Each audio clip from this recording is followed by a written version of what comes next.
श्रीपाद प्रबोधानंद जी महाराज, महाभाग्यई प्राप्तम, जो हम बोलते हैं वो झूठा नहीं बोलते हैं महापुरुषों के, महाभाग्यई प्राप्तम बपुरिद मिहा कर्णि महिमाद्भुतो वृंदाटव्या कलित मखिलम स्वप्न सदृशम शुभायामा श्वासो नहीं नहीं मतो ना पिवपुषी क्षणेस्मिन्नेव त्वं तदभिचल वृंदावन वनम। अपने को जब तक अपना भार लिए रहोगे तब तक डुबोना ही डुबोना है। अपना भार बहुत सुलझ कर, हरिराम व्यास जी कहते हैं, डारी भार पे भार व्यास दास अब प्रगट बखानत। कैसे बखानत? अरे डर लग जाएगा कि अपने अनुभव की बात कहेंगे तो रुक न जाए, छुप न जाए। व्यास दास अब प्रगट बखानत, डारी भार पे भार, भार में झोंक दिया पूरा भार, डारी भार पे भार, परम धन राधा नाम आधार। महापुरुषों के वचनों को समझो। अपने मुख से अपनी बात कहना निषेध कही गई, लेकिन कहत से श्री हरिवंश बल, हरिवंश भरोसे भये निडर और नित गर्जत हरिवंश बल। महाभाग्य प्राप्तम, महाभाग्य उदय हो गया तुम्हें, ये जो सौभाग्य प्राप्त है। बपुरिद मिहाकर्ण महिमाद्भुतो वृंदाटव्या कलित मखिलम स्वप्न सदृशम। ए भाई, मनुष्य देह प्राप्त करके जो प्रियाजू की शरण में तुम आ गए हो, वृंदावन का दर्शन मिल रहा है, हरिवंश शरणागत हो, लाडली जू के शरणागत हो, श्यामा श्याम के शरणागत हो, महाभाग्य ही प्राप्तम, ये महाभाग्य से प्राप्त होता है। अद्भुत महिमा में तुम जुड़ चुके हो श्री जी की। कलित मखिल स्वप्न सदृशम, यहां जो तुम देख रहे हो संसार में घर परिवार, ये स्वप्न के सदस्य है। जिसे तुम महाभाग्य नहीं समझ पा रहे हो वो है श्री जी की शरणागति। और जिसे महाभाग्य संसार में समझा जाता है सांसारिक उन्नति, घर मकान रुपया पैसा, कह रहे हैं कलित मखिलम स्वप्न सदृशम शुभायामा श्वासो। आहा, मैं तुम्हें केवल आश्वासन ही नहीं दे रहा हूं, महाशुभ का संकेत कर रहा हूं कि एक भी श्वास राधा नाम से खाली न जाए। कुछ ही दिनों में देख लेना। नहीं नहीं मतो नापि वपुषी, ये तुम्हारा शरीर टिकेगा नहीं, जाएगा।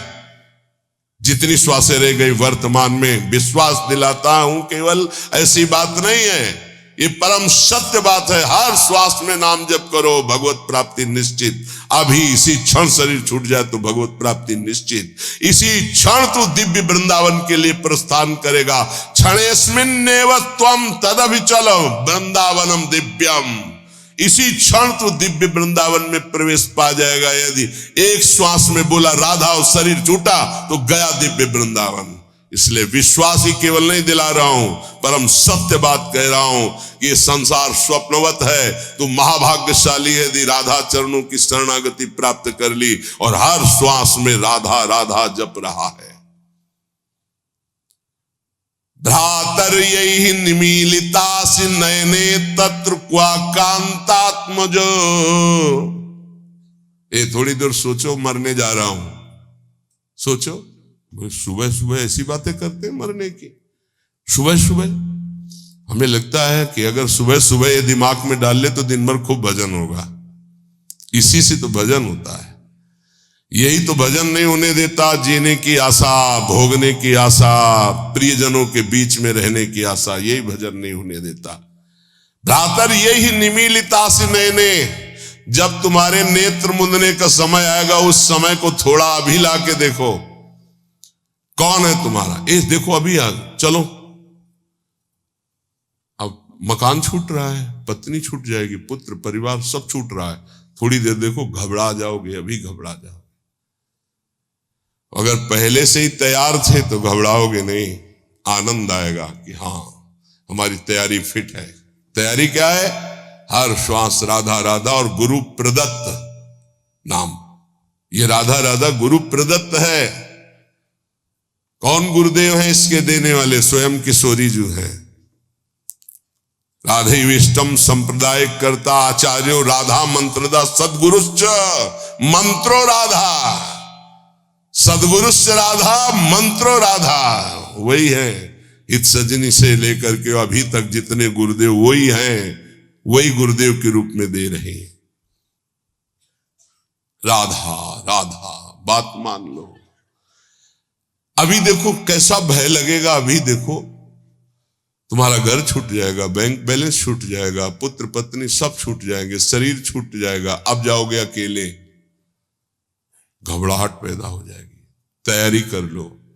कह रहे विश्वास दिलाने के लिए नहीं कह रहा हूं, सत्य कह रहा हूं। तुम दिव्य वृंदावन में आज अभी इसी क्षण में प्रवेश पा जाओगे यदि अभी शरीर छूट जाए। राधा बोल करके गए। भ्रातो स्वप्राप्त सुहृदगणा क्वच गुणा कुत्र प्रतिष्ठादया। ये तुम्हारे भाईजान, ये तुम्हारे मित्रजन, ये तुम्हारी पढ़ाई लिखाई, ये तुम्हारी प्रभुता, धन, प्रतिष्ठा, ये कोई काम नहीं आने वाली। मरने के बाद कोई काम नहीं आने वाली। ये तुम्हारा कुत्राहम कृतया अहंकार कि मैं अमुक हूं, मैं अमुक हूं, प्रभुत्व, बड़ी महिमा है तुम्हारी संसार में। धन विद्याद्यस्ततः सर्वत। ये धन, ये विद्वान, विद्वता, ये सब किस काम में आएगी? स्वम निर्विद्य संविद्य किम नु चल चलस्यद्यैव वृंदावनम। मेरी बात मान जा, आज ही कदम बढ़ा और वृंदावन में आके सत्संग सुन, यहाँ की रज में लौट और राधा राधा राधा फिर चाहे जा रहे। निरंतर नाम जप कर, निश्चित निश्चित भगवत प्राप्ति हो जाएगी। जब तुम भगवत मार्ग में चलोगे तो रुददपि पित्र मात्र बंधु पुत्रादिकम अपहायन सम्यनारहत दुखते ही। तुम्हारे माता पिता तुम्हारे विरुद्ध हो जाएंगे भगवत मार्ग में चलोगे तो। कोई बिरला ही होता है जो अनुकूल हो जाए। बहुत कठोर हृदय भगवत मार्ग में चाहिए। ममता से लड़ने के लिए कठोर हृदय चाहिए। समता में स्थित होने के लिए सहृदय चाहिए। दोनों बात होना, ये हमारे प्रभु के सद्गुण हैं। कुसुम से भी कोमल और वज्र से भी कठोर। अपने शब्द के लिए कठोर। और ये अपनापन जहां प्रभु में समर्पित हुआ तो सहृदय। इसको समेटो अपनेपन को। रुददपि पित्र मात्र। रुददपि, यदि वो रो रहे हैं या ऐसी युक्तियां पेश कर रहे हैं, उपासक को चाहिए इस जाल में न फंसे। महाप्रभु चैतन्य देव, बड़े बड़े आद्य गुरु भगवान शंकराचार्य, बड़े बड़े महापुरुषों के जीवन चरित्रों में दे पाया गया कि केवल वही घर में थे, केवल वही। लेकिन प्रभु के विधान को मानकर मंगल में संन्यास धर्म का अवलंबन लेकर छोड़। सची माता ने तो यह भी कहा था कि बेटा पानी की तो बात जाने दो, अगर हम मरना चाहें तो कोई जहर देने वाला भी नहीं। विष्णु प्रिया तो अभी नवीन बालिका है और मैं वयोवृद्धा हूं और जानते हो तुम्हारे सिवा कोई है। तो उनका मां श्री कृष्ण मुझे प्रेरित कर रहे हैं, मैं रुक नहीं सकता, आपको अनुमति देना होगा। ऐसी भगवान शंकराचार्य जी ने कहा, मां भगवान शंकर प्रेरणा कर रहे हैं, मुझे सन्यास लेना ही होगा। तो उनका बेटा मेरा तो कोई नहीं है, ना कोई और पुत्र है, ना तेरे पिता है, कोई नहीं है और केवल तू ही है। उनका मां बिना अनुमति के सन्यास लिया नहीं जाता और आपकी अनुमति अनिवार्य है, तो क्या आप मुझे अनुमति नहीं देंगे? तो बेटा कैसे दे सकते हो? तो चलो मां गंगा स्नान करने चलते गए। तो वो तो महायोगी थे, मगरमच्छ प्रकट कर दिया। बोले माँ मुझे मगरमच्छ खा रहा है। अरे बोले बेटा मैं वृद्धा हूं, कैसे बचा सकती हूँ? बोले सन्यास की अनुमति देके कह दो सन्यास। बोले बेटा मगरमच्छ से तो अच्छा है तुम जिंदा रहो, सन्यास ले लो। अनुमति हो गई, मगरमच्छ ध्यान हो गया। तो उन्होंने कहा बेटा अंतिम संस्कार करने वाले तो तुम ही हो। तो उनका माँ वचन देता हूं कहीं भी होऊंगा और सुनूंगा कि माँ का शरीर पूरा हो रहा है तो अंतिम संस्कार मैं करूंगा। आकर के दंड रख करके शिष्य को दे करके भगवान शंकराचार्य ने माँ का संस्कार किया। रुददपि पित्र मात्र बंधु पुत्रादिकम अपहाय निशम्य नारहदुक्तिये। कोई युक्ति तुम्हें भगवान मार्ग से विमुख न कर पावे। बड़े प्रलोभन, बड़े भय, कमर कस के चलना इस मार्ग में। श्रीपाद कह रहे हैं हृदय परम कठोरताम दधानो द्रुत मवलोकय कृष्ण केलि कुंजम। हृदय परम कठोरताम, इस मार्ग में चलने वाले को हृदय को बहुत कठोर रखना पड़ता है। और कठोर ऐसा जैसे नारियल, अंदर एकदम कोमल, बाहर एकदम कठोर। बाहर नारियल जैसा रहे ना, नारियल को देखते हो जटा फिर कठोरता उसकी खप्पर की, और अंदर देखो बड़ा मुलायम मीठी गरी। ऐसे संत होते हैं, हृदय से एकदम कोमल, बाहर से एकदम कठोर, उनको जल्दी कोई पहचान नहीं सकता। हृदय परम कठोरताम दधानो द्रुत मवलोकय कृष्ण केलि कुंजम। यदि तुम मेरी ये बात मान गए और हृदय को कठोर कर लिया और ममता का त्याग करके निरंतर भजन किए तो इसी जन्म में तुम श्री कृष्ण केलि कुंजम, श्री कृष्ण केलि कुंजम क्या, राधा केलि कुंजम, हाँ श्री राधा केलि कुंजम प्रवेशम, प्रवेश हो जाएगा श्री जी की केलि कुंज में। ये संपूर्ण वृंदावन राधा केलि कुंज है, प्रियालाल की केलि कुंज है। मान जाओ, हम ये नहीं कह रहे कि हमारे भाव कहने का कि आप सन्यास ले लो, नहीं ये नहीं कह रहे। हृदय को मोह ममता रहित करके उन्हीं के बीच में रखकर उनकी सेवा करते हुए खूब भजन करो। बोले तुमने क्यों नहीं किया? हमारे भाग्य में लिखा था। ये तुम्हारे लोगों के भाग्य में लिख दिया है। किसने लिखा है? ब्रह्मा ने नहीं लिखा, गुरु ने लिखा है। ये ब्रह्मा के लिखे भाग्य से नहीं, कुंडली देख लो अपनी, निकलवा लो कुंडली, उसमें लिखा हो कि बाबा जी बनेगा तो हमें बताना। ये गुरु भाग्य बदल दिए। ये संत जन जहां जाते हैं ना, नारद सीख जे सुनहि नर नारी, अवसि भवन तजी होहि भिखार। संतों को भिक्षा देने का मतलब जानते हो? संचित कर्म, क्रियमाण कर्म सबका नाश और महाभागवत पदवी प्रदान कर देना। जहां संत जाते हैं, जहां संत जूठन गिरती है, जहां संत वचन होते हैं, वहां माया की दाल नहीं गलती।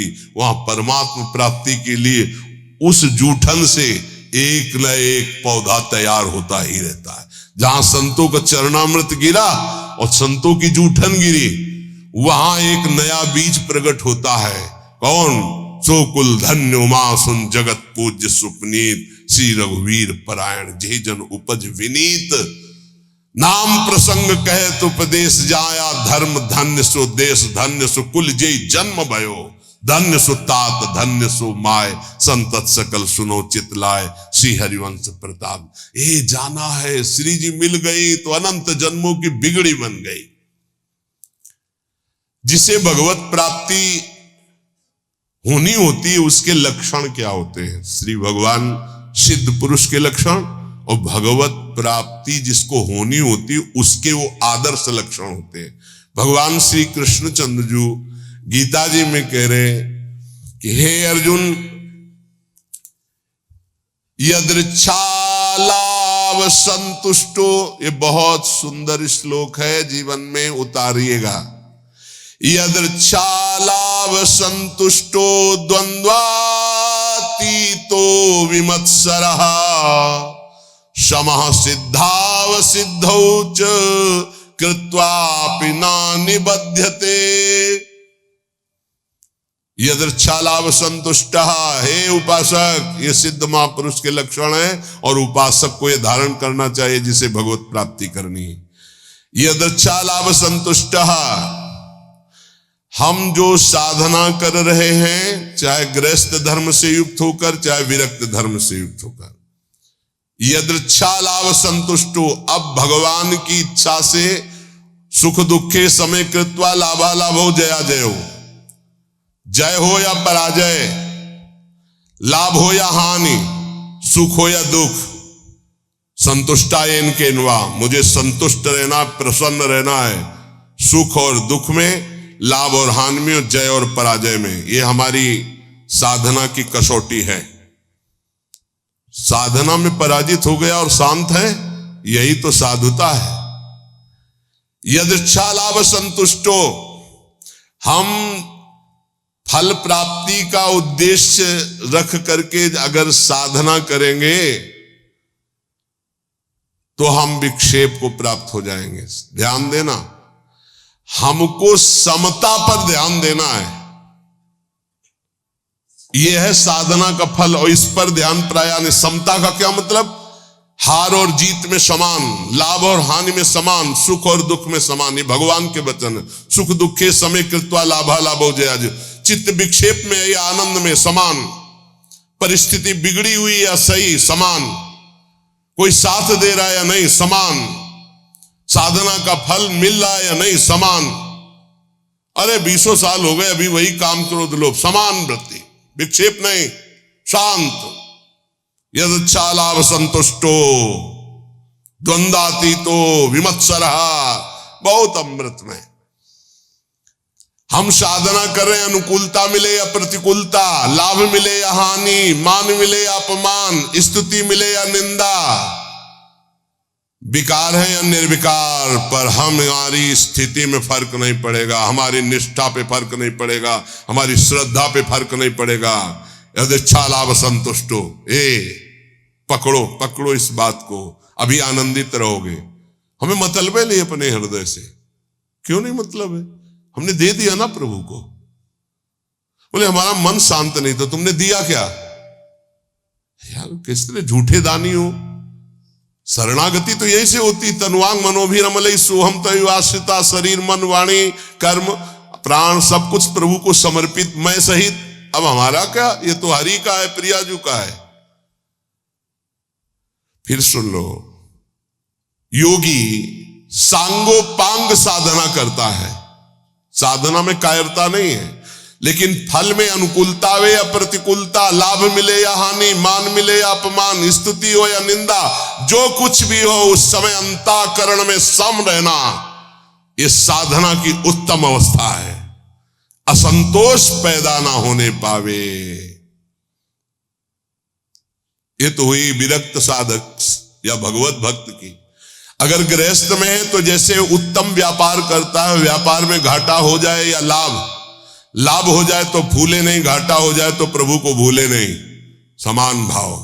फिर हम प्रयास करेंगे। अंतःकरण बिगड़ना नहीं चाहिए, श्रद्धा नहीं बिगड़नी चाहिए। हर एक परिस्थिति में तुम्हारा अंतःकरण अपनी आराधना में लगा रहना चाहिए, तो उसके हृदय में जो फल होगा उसका नाम होगा समता, जो भगवत प्राप्ति का स्वरूप है। ऐसा नहीं कि लाभ का और हानि का उसे ज्ञान नहीं होता, होता है, पर उसको दुख नहीं होता। किसको? जो भगवत आश्रित भजन करने वाला होता है। लाभ होने पर अभिमान नहीं होगा, हानि होने पर दुख नहीं होगी, जय होने पर फूलेगा नहीं, पराजय होने पर निराश नहीं होगा।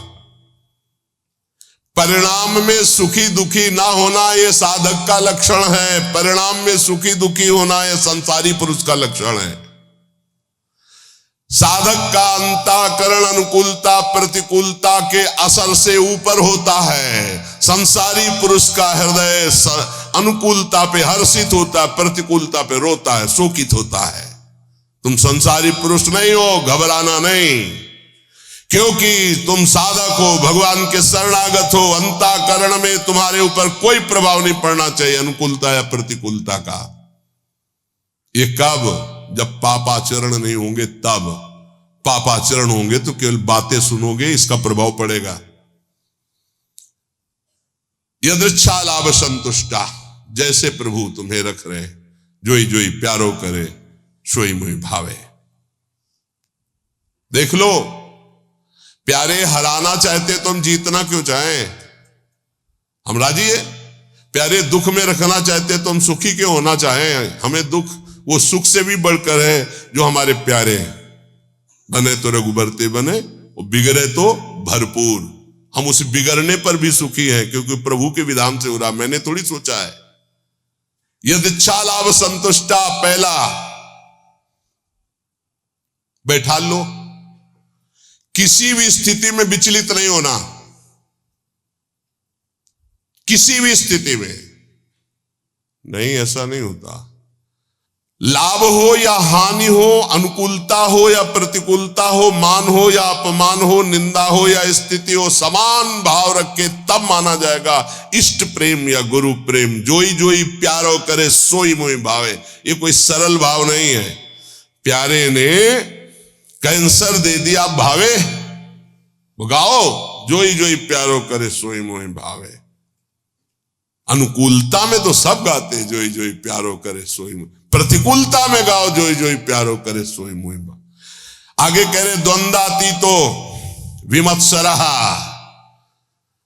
जो भगवान का भक्त होता है उस पर किसी भी द्वंद्व का प्रभाव नहीं पड़ता, सिद्ध महापुरुष पर।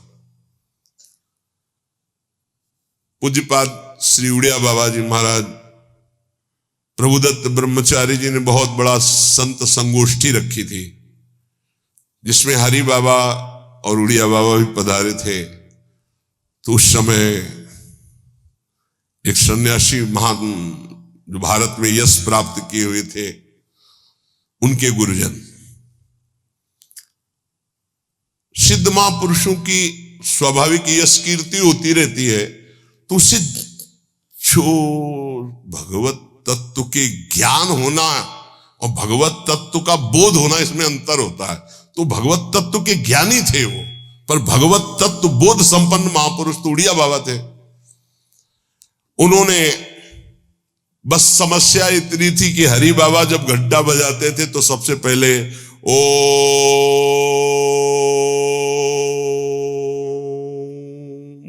नाद करवाते। तो इसका विरोध हुआ कि ये केवल अमुक ही बोल सकते हैं, हर वर्ण के नहीं बोल सकते हैं। उड़िया बाबा से कहा गया कि आप वहां बैठते हैं, आप इसका विरोध क्यों नहीं करते। उड़िया बाबा ने कहा हरि स्वयं हरि हैं, हरि बाबा स्वयं हरि हैं, वो जो कुछ करते हैं सब परम धर्म है, हम उनका विरोध नहीं कर सकते।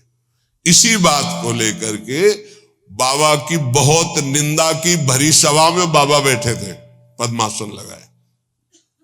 बाबा के बड़े बड़े व्याकरणाचार्य, बड़े बड़े ब्रह्मबोध संपन्न महापुरुष संग में रहते थे उड़िया बाबा के। वो खड़े हो गए बड़े ज्ञानी जन और कहा कि बाबा की तरफ देख के, बाबा सबको बैठा लिया और बैठे रहे आधा घंटे। खूब वो माइक मिल गया था तो खूब फराटेदार श्लोक और बार बार उड़िया बाबा का नाम ले लेकर उड़िया बाबा की निंदा, और कोई निंदा के चांस नहीं थे इसी व्यवहार को। सन्यासी होकर के ऐसा विरोध नहीं करते, ऐसा ऐसा ऐसा। बाबा जब संपन्न हो गई निंदा तो उठे और अपनी कुटिया में आ गए।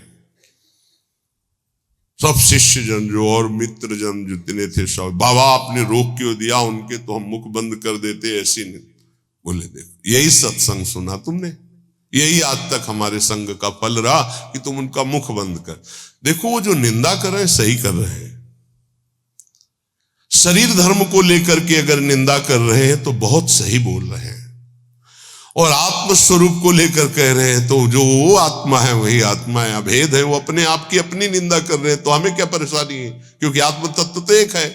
और शरीर की निंदा तो शास्त्र करते हैं, हम करते हैं, वो भी कर रहे हैं, क्या परेशानी है, कोई समस्या, कोई क्षोभ नहीं निंदा का। द्वंद्वाती तो ये तो सिद्ध पुरुष के लक्षण होते, साधक को ऐसा ही होना चाहिए। अगर हमारी कोई निंदा करता है तो हमको बिल्कुल ऐसे रहना है जैसे कोई हमारी प्रशंसा करे तो हम कैसे रहते हैं। प्रशंसा में हम तटस्थ रहते, हृदय में हर्ष नहीं होने देते, तो निंदा में हमें तटस्थ रहना, हृदय में शोक नहीं होने देना। ये द्वंद्व है, निंदा और स्तुति। ऐसे ही मान अपमान में, ऐसे ही अनुकूलता प्रतिकूलता में, ऐसे ही सुख दुख आदि में, तो ऐसे ही जन्म मृत्यु में आप द्वंद्वातीत अवस्था को प्राप्त हो जाएंगे। ना आपको मृत्यु का भय होगा, ना जन्म का भय होगा, क्योंकि आप जीवन मुक्त हो जाएंगे। भक्त द्वंद्वातीत होता है। और विमत्सरा, ये बहुत बड़ा दोष है, ये दोष बहुत बड़ा है। इसे कहते हैं ईर्ष्या। मत्सरति, मेरे से आगे निकला। ईर्ष्या बहुत बहुत बुरी है, और ये बहुत बड़ी जगह से होती है। छोटे मोटे को तो समझे में नहीं आती कि मेरे अंदर ईर्ष्या है, बड़े बड़े में ईर्ष्या होती है। जब अपने से अधिक किसी की प्रशंसा या सुख देखकर जलन जो होती है, उसे कैसे मत्सरता, ईर्ष्या। अगर ईर्ष्या का किंचित मात्र भाव है तो चाहे जितना इष्ट कृपा करे, गुरु कृपा करे, वो जलेगा, कुछ उस पर फर्क नहीं पड़ेगा। बहुत विचित्र है ये ईर्ष्या। विमत्सरहा, मत्सरता रहित होना चाहिए साधक को। सिद्ध पुरुष में ईर्ष्या नहीं होती। ईर्ष्या इतना दोष सूक्ष्म है। कंचन तजना सहज है, सहज तिया का नेव, मान बड़ाई ईर्ष्या दुर्लभ तजनाए। दुर्लभ है जो कंचन कामनी पर विजय प्राप्त किए हुए, वो भी ईर्ष्या पर। बहुत विचित्र है, बहुत विचित्र। किसी की भी बड़ाई सुनकर उनकी निंदा करना शुरू कर देना, ये ईर्ष्या करवाती है। हाँ सब ठीक है भैया, ऐसे निंदा कर देना, हृदय में उनके प्रति जलन होना। थोड़ी भी ईर्ष्या यदि हृदय में है तो भगवत प्राप्ति या भगवत प्रेम नहीं होने देगी। इसको मिटा दो। जिसके प्रति ईर्ष्या, उसके चरण वंदना करो, उसको हाथ जोड़ो, उसको और प्यार करो, जिससे ईर्ष्या तुम्हारे हृदय में उसके प्रति ना होने पावे। ये अपनी कोशिश से होगा, दूसरे की कृपा से नहीं। आप ये मत समझे इसमें। ये ईर्ष्या सबसे बड़ा सूक्ष्म दोष है, और ये बड़े बड़े साधकों और संतों में भी जागृत हो जाए यदि सावधान न रहे तो। ये बहुत बड़ा दोष। इसीलिए लिखा कंचन तजना सहज है, सहज तिया का ने, मान बड़ाई ईर्ष्या दुर्लभ तजनाए। ईर्ष्या से बहुत बड़ी हानि हो जाती है, बहुत बड़ा अपराध बन जाता है। इसमें निंदा आदि दोष, बहुत गलती हो जाती है, बहुत बड़ी गलती हो।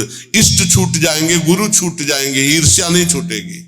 मतलब बहुत ही ये सूक्ष्म विषय ईर्ष्या। मत्सरत, मेरे से आगे निकला जा रहा है। ये ईर्ष्या बहुत मत्सर। विमत्सरहा, भक्त विमत्सर होता है। चाहे जितना आपस में प्रेम हो, ईर्ष्या जागृत हो जाए तो एकता, मित्रता, भाव, श्रद्धा सब नष्ट कर देगी। चाहे जितना प्रेम, ईर्ष्या जागृत हो जाए तो बहुत दूरी बना देती। ईर्ष्या, वैर और भिन्नता ये पैदा करना इसका काम है। भिन्नता, दूरी बना देना और दुश्मनी पैदा कर देना, ये ईर्ष्या का काम है। साधक इस दोष से बचे। बड़ा भयानक दोष है ईर्ष्या। ये बहुत जल्दी हो जाता है। छोटों में तो कम होता है, बड़ों में ज्यादा होता है। छोटों में छोटे स्तर से होता है, एक दो व्यक्ति। ईर्ष्या बड़ों में बहुत जोर की होती है। सुना है हमने, शब्द सुने हैं, तो उससे लगा कि ये ईर्ष्या बहुत जोर की होती। किसी की भी बड़ाई हो, फौरन निंदा। ये हमने सुना है, फौरन निंदा शुरू। हाँ ये तो ठीक है, पर लगा के उड़ गए, निंदा शुरू कर दी। ईर्ष्या बहुत विचित्र है। अपने में गुणाभिमान और दूसरे में दोष दर्शन, ये ईर्ष्या करा देती है। और सारी तपस्या भजन सब खो देता है ईर्ष्यालु। कुछ नहीं रह जाता ईर्ष्यालु के हृदय में। इसलिए भगवान कह रहे हैं विमत्सरा।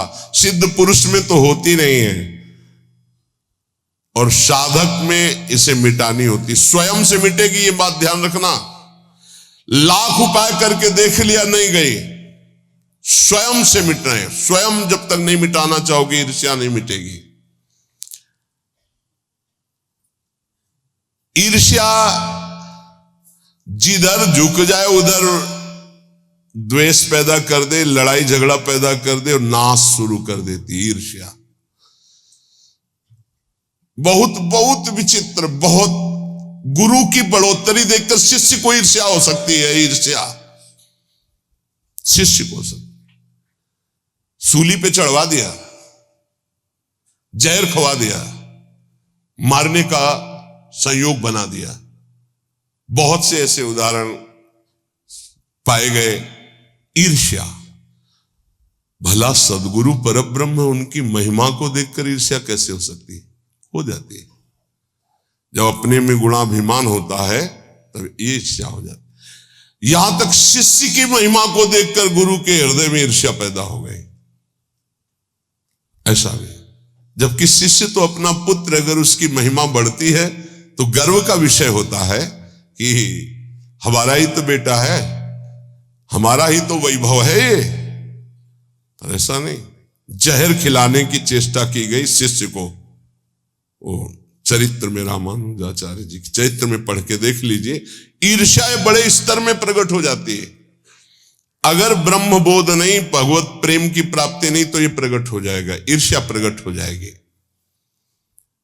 सदगुरुदेव भगवान के वचन, किसी भी क्रिया की प्रतिक्रिया ईर्ष्या से हो सकती है। किसी भी क्रिया की प्रतिक्रिया, ये गुरुजनों के प्रति भी हो सकती है, शिष्य के प्रति भी हो सकती है, मित्र के प्रति भी हो सकती है, बहन बहन में हो सकती है, भाई भाई में हो सकता है, पिता पुत्र में, कहीं भी ये ईर्ष्या हो सकती है। और ये सर्वनाश के सिवा इसका कोई परिणाम नहीं होता। केवल नाश और पतन के सिवा इसको कोई परिणाम नहीं होता। ये शब्द याद कर। ईर्ष्या का केवल, किसी और का नहीं, अपना। ईर्ष्या केवल नाश और पतन के सिवा और कुछ नहीं देती है। इसलिए सुखपूर्वक संसार बंधन से मुक्त होने के लिए इस ईर्ष्या का अवश्य त्याग करें। श्री भगवान आगे कह रहे, क्षमा सिद्धाव सिद्धौच। साधक दोनों बात में समान भाव रखे, सिद्धावस्था और असिद्धि में। साधना सफल होती नहीं दिखाई दे रही तो भी हमारी सफल, राधा नाम व्यर्थ जाएगा क्या? वृंदावन वास, वृंदावन आना, सत्संग सुनना व्यर्थ जाएगा क्या? हमारे अंदर ठीक है, दिव्यता नहीं आ रही तो आज नहीं आ रही, कल आएगी, नहीं आएगी तो नहीं आएगी। राधा राधा राधा, भगवान आदेश करे। क्षमा सिद्धाव सिद्धौच, कह रहे यदच्छालाव संतुष्टो द्वंद्वातीतो विमत्सरा समा सिद्धाव सिद्धौच कृत्वापि न निबध्यते। हम अपनी साधना को ठीक तरह से कर रहे हैं, अगर हमारे अंदर निर्विकारता नहीं आई, दिव्यता नहीं आई, चमत्कार नहीं आई, तो मुझे बिल्कुल निराश नहीं होना है। आज नहीं आई तो जाएगी कहां? अवश्य आएगी, क्योंकि खेती वही है भाई। किसी कोई आज फसल काट रहा है तो कल हमारा नंबर आ रहेगा काटने में। कहा हमको निराश नहीं होना है। सिद्धि असिद्धि में सम रहने का मतलब है राग द्वेष हर्ष शोक आदि विकार न होना। सिद्ध्य असिद्धयो सबो भूत्वा। ऐसा लग रहा है कि मुझे साधना का बड़ा लाभ मिल रहा है तो फूलो मत। ऐसा लग रहा है इतने दिन हो गए करते हुए कोई लाभ तो नहीं मिल रहा, तो चूक मत करना, लाभ निश्चित मिलेगा, समय का इंतजार करो। सिद्धि असिद्धि में सम रहो, अर्थात तुम्हारी साधना में कोई फर्क नहीं पड़ना चाहिए। क्यों? क्योंकि मैं प्रभु के लिए कर रहा हूं, प्रभु मेरे लिए जो विधान कर रहे हो बहुत मंगल में कर रहे हैं। मैं नीच अदम इस योग्य नहीं हूं कि अभी स्थिति आवे इसलिए वैसे रख रहे। जैसे रखो, जोई जोई प्यारो करे सोई मोई भावे, सिद्ध पुरुष। तो साधक को ये लक्षण धारण करना है। कृत्वापि न निबध्यते, ऐसा योगी कभी बंधता नहीं है। जो यदच्छालाव संतुष्टो द्वंद्वातीतो विमत्सरः, जो द्वंद्वों से अतीत है, ईर्ष्या रहित है, जैसे प्रभु रख रहे वैसे राजी है। और जो सिद्ध्या सिद्धियों समो भूत्वा, सिद्धि असिद्धि में सम है, उसको त्रिभुवन में कोई बांध नहीं सकता। वो जीवन मुक्त महापुरुष है। इसलिए भगवान इस श्लोक में सिद्धों के लक्षण बता रहे, साधकों को ये धारण करना है। कई प्रश्न आते हैं कि 6 महीने से नाम जप कर रहा हूं, कुछ 6 महीने से नाम जप कर रहा हूं, कोई लाभ तो नहीं मिल रहा है। जन्म जन्म मुनि जतन कराई, कितने जन्म से तुम्हारा कितना हिसाब किताब जमा है, 6 महीने से किस कोटि का भजन कर रहे हो, कितने पाप नष्ट हो गए तुम्हें क्या पता है। ईमानदारी से आज्ञा का पालन करते हुए चुपचाप भजन करते रहो, तुम्हारा मंगल हो जाएगा। सिद्धि असिद्धि में सम रहो, मान अपमान में सम रहो, लाभ हानि में सम रहो, सुख दुख में सम रहो। किसी से ईर्ष्या मत करो, ये ईर्ष्या सर्वनाश कर देती है। विमत्सरहा, ईर्ष्या, जिससे ईर्ष्या हो जाए उसकी चरण वंदना करो, सब बहुत जल्दी ठीक हो जाएगा। लेकिन वो ऐसा नहीं होगा, जिससे ईर्ष्या करेगा वो वक्र दृष्टि से देखेगा ऐसे, अगर ये ना रहे तो मैं सुखी हो जाऊं, ऐसा ईर्ष्या अनुभव कराती। सामने कमरे वाला अगर ना रहे ना तो बहुत बढ़िया भजन हो। अगर मैं कहीं ऐसी जगह रहूं कि इसका चेहरा ना देखना पड़े, ईर्ष्या ऐसा नहीं, हमारे अंदर कमी, उसको हमें दूर करना है, बाहर वाले से नहीं। हम अगर अपनी ईर्ष्या को सुधार लिए, सिद्धि असिद्धि में सम हो गए, जैसे मुझे प्रभु रख रहे वैसे अभी हमें परमानंद की अनुभूति हो जाएगी। देखो, भगवान की आज्ञा अनुसार चलोगे तो जीवन का परम लाभ प्राप्त हो जाएगा। बढ़िया अवसर है, निकल चलो, कोई विश्वास खाली न जाए। राधा राधा राधा, और सब कुछ सहना सीख जाओ, बस इसी से परमात्मा प्राप्ति होती है। 2 बातें जीवन में ध्यान रखो, भगवान का स्मरण न छूटे और सहन शक्ति। सहत सहत बाढ़े भगत, जितने सहनशील बनोगे उतने उच्च कोटि के महात्मा बन जाओगे। अंदर से, बाहर से भले पैजामा कुर्ता में रहो या स्त्री शरीर में रहो, अंदर से तुम्हारी स्थिति महान आत्मा की हो जाएगी। सहनशीलता और नाम स्मरण, ये 2 तुम्हें ऊंचाई में पहुंचा देंगे।